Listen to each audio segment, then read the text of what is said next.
it's more an individual experience because everyone has, different outcomes from the experience. Some people, they just have the physical outcome where, they're fasting and they feel wanting food and so on, and they might not have so much of the spiritual outcome, but it is, on a sort of person-by-person basis.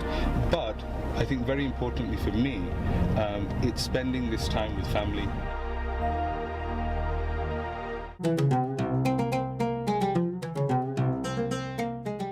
Me, I'm one of the managers here at Al-Bada Restaurant. It's a blessing because not only do you have the spirit of your own Ramadan, but you see everyone else's, especially when it comes to opening iftar. It's beautiful. The preparation, etc., and being busy doesn't affect, different strokes for different folks, but it doesn't affect me in a bad way. Ramadan is there to teach us taqwa, which means awareness, observation of Allah, fearness of Allah. So it's quite a deep thing, and it means so much to me because it's a time of rest, a time of peace. It's a very peaceful month where you just ponder on creation, ponder on things that you would do normally during the day that you don't do, and understand the blessing of it. And that's what Ramadan is to me. Me and my family, it brings us close. As I mentioned before, my daughter, she lives away. My two sons are all, the big boys, 21, 17, they're out. But come Ramadan, come iftar, we're all around the table, we're all eating as a family, and that's really nice. My grandkids are there, friends and families there, and it's a beautiful occasion. Islam is a way of life. So how you sleep, how you wake up, how you are with interact with your children, how you are with your wife, how are you with your neighbours, whether they're Muslims or non-Muslims, how are you with brothers and sisters that you meet. So Islam's about that. So when we're all together and we're praying the Eid prayer, a celebration of the ending of Ramadan, I think it's a very spiritual, beautiful. And then after we finish praying, we all hug, and it's very loving, and everyone. It's a blessed time. So good. So food in itself, alhamdulillah, it's such a blessing. And to sit here, and iftar comes in, and the restaurant's full, and all the people are eating, it's a beautiful thing. Preparing for 600 people, mashallah. As you can see, they're all prepping all the food here. How's it going? How many's gone through already? 150. 150, so you got how many left? 100. Mashallah. My family, my immediate, my mum, my brothers, my sisters, they're all Christians. My mum's disabled, so I visit her every morning, bring her breakfast. I visit her every evening, 6 o'clock, bring her dinner. My sisters are there, my brothers are there, and we get on fine. They understand my fast. They understand where I stand in Islam. I understand where they stand in their Christianity. My neighbours and non-Muslims, we still bring them food. In and out of Ramadan, we bring them food. So we have a lot of interaction. I still go to the gym during Ramadan. Only nothing cardio, just a bit of pump a bit of weights. And my friends are there who are non-Muslims, and it's like nothing, So we get on really well. We just interact as normal. The people that were giving them the food, they didn't order it. They invited people as well for charity. So from us to them, from them to other people. MashaAllah. Something is like all the charity, we donate all the charity, all the communities, Muslim community, even non-Muslim community. When they ask for some charity food, we give, especially in this month of Ramadan, we give all the charity. We give everyone asking for something, we give. Especially our customer here, soup and dates and a drink, water and a dates. So 4 things. Alhamdulillah. MashaAllah. Alhamdulillah. Abdullah, the director of Al-Bada.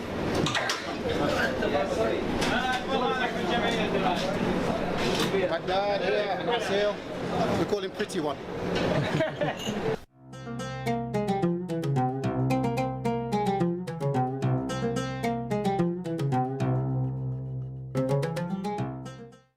With this place, especially with this place, a lot of people that be here are volunteers. I mean, you might be volunteers, but then you got to be committed to what you're doing. So with the events, like some of us, most of us, like sometimes every single day, we'll pop by here at some stage. Just even if it's like even for half an hour, I'm going to pop by just to make sure everything's set. And then when there's functions, then that's where we give more time. More that we do than just 5 prayers. and Jummah. There's more to that. Some people think, okay, yeah, that's all they do, praying. But the community work, we have community events. When the things happen around the world, we touch on that as well in our talks. We mention it. Then we've got food bank, blood drive, all these different initiatives that we start up and just maintaining.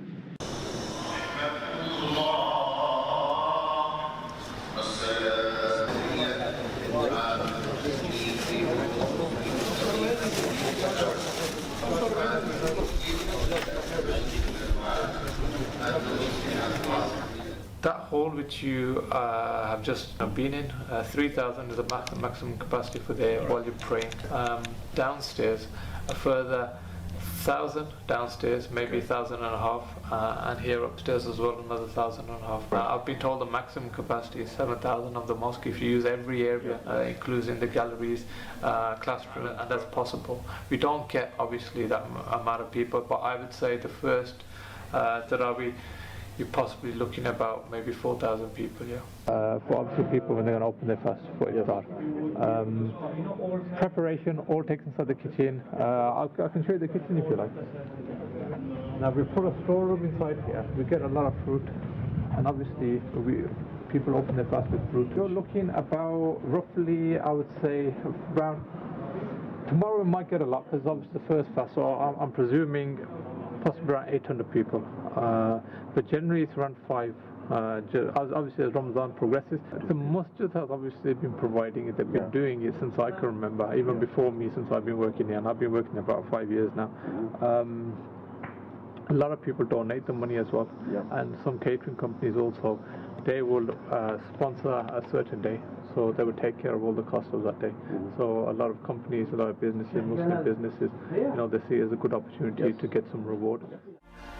Everyone focuses on food, but you've got to be careful with your tongue, that you don't backbite, that you don't lie, that you don't swear, and you have to be very, and it gives you this kind of self-discipline, which if possible, someone can carry on for the rest of the year. And I think that's one of the points of fasting, is to make you a stronger person. Not just physically, but also, more importantly, mentally, you become a stronger person, in my view. It's the ultimate kind of physical, mental, your soul itself, you feel a detox, you feel, a lot of your stress is going away. Although physically, you feel wanting food, mentally you feel very, very relaxed, because there's a lot of things that you make sure that you don't do, and all those things add to your stress. So lying and swearing and all this stuff, because you're not doing it, it actually makes you feel a lot more chilled out. Family life is so much better, and if only we could keep it going on after Ramadan, because at least on 2 occasions every single day you've got the whole family around. So for suhoor and for iftar, you've got the whole family around, you're eating together, you're going through this experience together, everyone knows how each other feels. So you get a lot closer to family, and also of course you spend the nights going to prayers together as well. This is kind of stuff that people might take for granted, because it's difficult to do it during the rest of the year. You might not have dinner with all your family every single day during the year. So whenever you feel hungry, you go and eat something. But when you've got set times, it brings the family much closer together, in my view. Right, we're here, Birmingham Sheldon Court, for one of my clients. It's an immigration appeal. Been working at it for some time, deprived of sleep today. So hopefully it goes well, wish me luck. There are a few things that you feel a lot more work-wise. I mean, of course, there's this sleep deprivation that you get because, really, the 19-20 hour fast at the moment, and the fast opens about 9:30 at present, and you shortly afterwards, about 10:30, you're going to Tarawih, and then you're spending time at Tarawih, and you're coming back from Tarawih about 12:30, 1 o'clock, and then only an hour or so after that you're getting ready for suhoor as well, to have your food before the next fast starts. This is my 4th Ramadan, and the first time I've done it, I just kind of my cousin reverted back to Islam. And one of my best mates, he's been Muslim, he's Muslim all his life. He gave me a Quran. I was like, oh, this one's going to be a difficult one, it's through the hottest times or whatever. And I was just like, no, I'm going to do this, and I've done it. And I felt blessed. Like, so blessed. It's not that it's not, like, sometimes it is difficult, but it's like the perception of it's more difficult than actually doing it in a way. It's one of those. Yeah. Well, try it for a couple of days. most definitely. Well, you know, a couple of days, and that's all it would be. A couple of days, because it's not going to be any longer than that. It's interesting that it gets longer, isn't it? I've not experienced that before. I thought you could drink, but you can't eat. No. So basically, it's like a point of giving up. Not giving up, but to restrict. Like, so you shouldn't like sexualise people. You shouldn't be angry or aggressive. Try not to swear. Yeah. Try not to don't eat, don't drink. Like, it's kind of detoxing the body of the negative. That's the most thing. I don't really feel food. Like, I never feel like eat anything. What do you say to me? Like, why are you starving yourself? I'm not starving myself. You just literally like just have it. It's just refreshing and Refreshing yourself. Because a lot of people just go, oh, I couldn't do that. I couldn't like, But really, if you know what I mean, like actually, like, because I was not that I was one of them, but before I did it, like I was never like, I don't know how you do that. I think it's like lack of knowledge, because the way you just explained it to me, That's it. I guarantee you half the people don't even understand how it's explained that way. So I think, Different. think differently. I've had people like go, oh, you're not doing that again, are you? Like literally, it's interesting how certain people around me perceive things in certain ways, mostly through ignorance and not understanding, even though it doesn't affect them or anything like that, and it's just not something they're culturally aware of or subjected to, so they're just, I've had that in it. But obviously just ignore that and move on and move forward. It was the month of the Holy Quran, and when it was given, and it was talking about taqwa.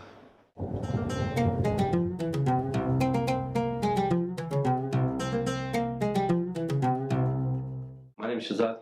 I work for my welfare trust here at the Birmingham office. The charity most important time is Ramadan. Ramadan is a month of where Muslims are required to fast. For us, it's a month of virtue, a month of blessings, a month of mercy. And during this month, because of the benefits, the many benefits, where deeds are multiplied, people normally tend to give more to charity. We try to encourage people to give more to the charity, not just the My Welfare Trust, but generally other charities as well are very active, very busy, engaging themselves in various fundraising activities. So this is what Ramadan is like for us. It's the busiest period of the year. It's our peak time, where everyone everywhere is busy. In Ramadan, at least 3 to 4 months before. This year in around 20 countries, some of them are Iraq, Syria, Palestine, East Africa, amongst many other countries. Well, these are some of the events that some of the many we've done over the past 5 or 6 years. Here, NatWest a few years ago, they kindly donated £762 to some of our most needy projects. This was back in 2012. Trek for the Ummah, this is something which is done, organised nationally for volunteers, donors, anyone who wants to take part. The idea is that people will take part in climbing Mount Snowdonia. In return, people can sponsor them. It's quite challenging. It's quite tough, but alhamdulillah, at the end, people managed to get there to the top, and we managed to raise the funds. Ramadan, for the average Muslim, I guess it's a month of rectification, self-rectification. It gives an opportunity to gain closeness, to improve our relationship with Allah subhanahu wa ta'ala. We're required as Muslims to fast throughout the day, which helps us not just physically but also mentally. It helps us abstain from sins, doing things that we wouldn't do otherwise. And also at night we have the night prayer, which is slightly longer than usual, where Muslims are requested to attend the mosques and engage themselves in prayer. Charity through Ramadan, generally, because Ramadan is a month of, it's also a month of giving. charity is something which is encouraged in Islam. If we open the Quran, we look into the Quran, Allah subhanahu wa ta'ala in so many places He asks us to give, to spend in charity, to help people in need. In my personal opinion, I think the Muslim community are probably the most generous. Last year in 1 month, and sometimes when I say this to people, both Muslims and non-Muslims, people find it hard to sort of digest. Ummah Welfare Trust last year in Ramadan, in 1 month, in 30 days, we raised just under £12 million. And that's just our charity. There's many other charities who are working. I think in total over £100 million was donated to charities in the UK. This year's target is 50 million. Now, we're hoping, as previous years, we'll exceed that. This always happens. What we believe is that this work, because it's so, one of our main priorities is collecting at mosques and masjids, where we appeal to the congregation after the congregational prayers. We also have collection. We apply for permits to the city council, where we set up a stall on some of the various streets in Birmingham, and we appeal to people passing by to donate to us. Assalamu alaikum Ramadan on 95.1 FM, and with me in the studio is pretty much Ummah Welfare Trust and many of Ummah Welfare Trust team. We have the regional Leicester manager here. Now this is something that, sorry, not Leicester manager, Midlands manager.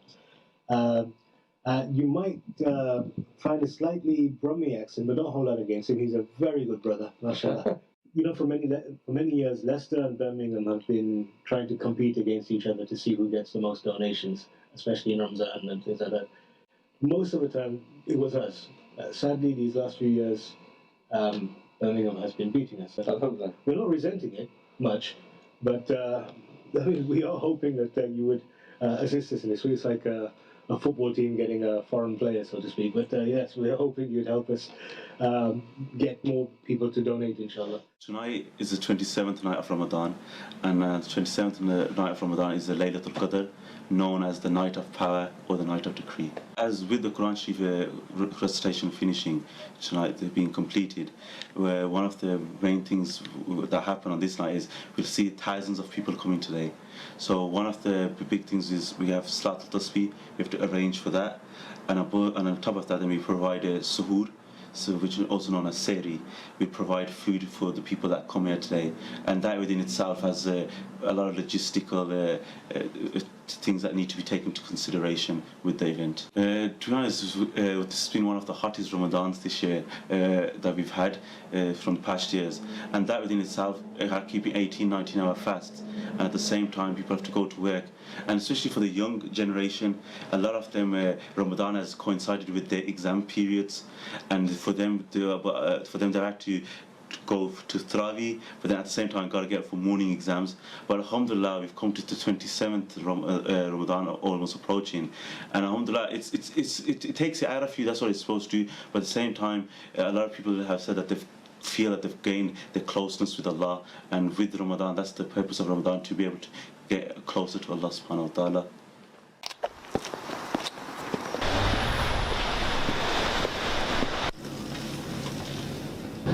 I think getting closer to God, piety, I think that's the real focus of fasting.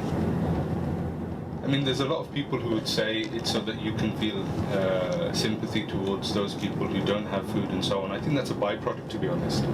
And also, of course, while you're fasting, then of course you do feel this heightened empathy towards those people who don't have all the all the things that you have and that you take for granted.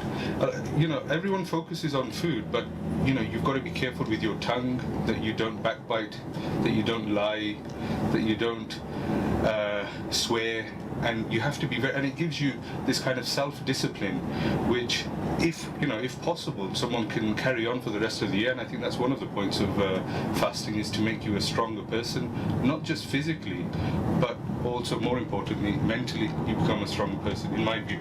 Okay, today, Umar, we've been fortunate with all the Muslim households in the area. We've got together to have an iftar with all the neighbourhood, Muslims and non-Muslims. We invite them along to share the food with us on the iftar.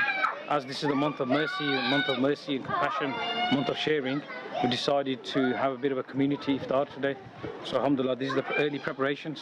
That's right, yes. We have about approximately 50 households on this drive, on this road of ours. And we've invited every single family to come over here. Here we have a few early arrival guests.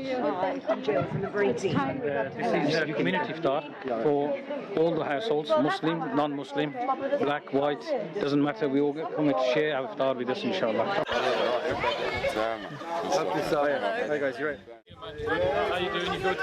You shouldn't have bought But we've deliberately targeted an hour earlier because we have a lot of non-Muslims here, as you can see, and some of them have work schedules, they need to go early. So we start at 8:30 so they can participate in the food, and we will be commencing our food at 9:30. Islam is a religion of mercy and compassion, and the month of Ramadan in particular is a month of mercy, and it's a month of sharing.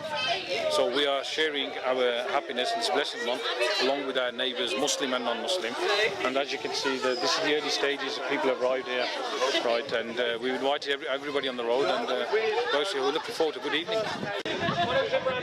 The neighbour in Islam, the noble Prophet Muhammad, peace be upon him, has mentioned that the rights of a neighbour are of utmost importance. Today we are very fortunate that we have so many different cuisines here today. We have a lot of traditional Asian food here. We have Brother Shadi there from Yemen. We have some food from Yemen as well. We also have another brother's come from bought some Egyptian food. We've got some English food, some fresh fruit salads. There's a variety of foods been bought from all neighbours, and amazingly, the food has been bought from different houses. Everybody just come together so beautifully. Everybody's bought a little bit of food. Everybody was so receptive, and the food was just bought by everybody. Everybody offered to bring something, and what you see there, this is a community thing. It's not been made by one particular family. Everybody just bought in food. We just had one wonderful chap down there, Paul. He was unable to make it, but he came and he dropped a big case of Coke here, and he says, look, I'm not able to make it, but this is my contribution. And he was quite pleased with what's going on here. It was very nice, and we all talked together, and I felt with the neighborhood. So it was a very good evening. That we all were together, and that we all shared together the food, and we were all together, and we were close to each other, and we got to know each other better. أشهد أن لا إله إلا الله أشهد أن محمدا رسول الله حي على الصلاة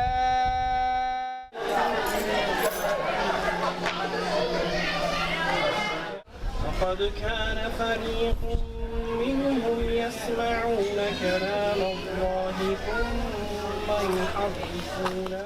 Been a fantastic evening. I was really overwhelmed with the outcome today.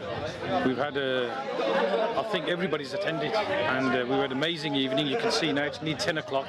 They don't want to go home, they're still there talking away, and really pleased with the outcome. It's been an amazing evening. It's amazing the dialogue we've had. You know, we've been living together so long, and they were asking a lot of questions of the purpose of Ramadan. We were explaining, and it was just basically daily conversation. And obviously I learned a lot from speaking to them. They learned a lot about the month of Ramadan, why do we fast and how we go about, and a lot of the people didn't really understand that you start eating at sunset. It's something that I explained to them. It's been very learning evening even for myself. I haven't spoken to them. It's been an amazing evening. Just look around here. Allahu Akbar wa lillahi alhamd. So one person. Allahu Akbar, Allahu Akbar, Allahu Akbar. At the end of fasting is celebrated by Eid. Eid is again a day of joy, a day when families come together, people come together. Many Muslims tend not to work on the day of Eid. It begins with an extra prayer in the morning, where in some mosques thousands of people gather. Here in Birmingham, some of the parks have had over 10, maybe 20,000 people attend, and it's a time for people to come together. Again, remember Allah, remember those who are less fortunate than us, get together, pray.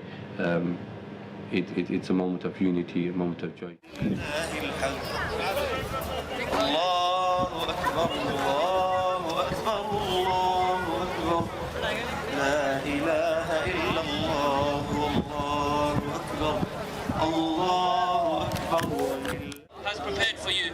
Inshallah, we will now be starting the Eid Salah, and it's also confirmed, my brothers and sisters, that there are over 100,000 people here today at this very moment. So, Jazakallah to everybody for turning out, and we hope that you enjoy the rest of the day. Jazakallah. Eid, it's a celebration, and you know, as a child, of course, we would normally equate it to Christmas, but for Muslims, because it's the occasion when you get gifts and you know you celebrate having gone through this month of cleansing. And now I just feel like I'm going through the whole day. There's no point in stopping between 1 and 2 because there's nothing to eat. So you might as well carry on with your work. But you feel it at the end of the day because you haven't had this break that you would have otherwise had. Were it not Ramzan. The other thing, of course, is, and you know, people might not say this, but it's a release. It's a release from the strictness or the I wouldn't say hardships, but the strictness of Ramzan. So you know, you have this happiness that you know you've got through this, and that you know the things that are halal are now permissible to you as well. So Eid is a release, and it's a good, you know, it's a very good celebration. In particular, this Eid after Ramzan, you know, you feel a lot happier at this Eid, having gone through the month of struggle. Every Eid I go to my friend Khalid, the Yemeni family. Every morning we have breakfast. Every Eid we have breakfast at his house, and I'm sure it will be the same again this year, inshallah. And then thereafter we go and celebrate with my family. Then we go to a few other houses and celebrate with them, and then we sleep.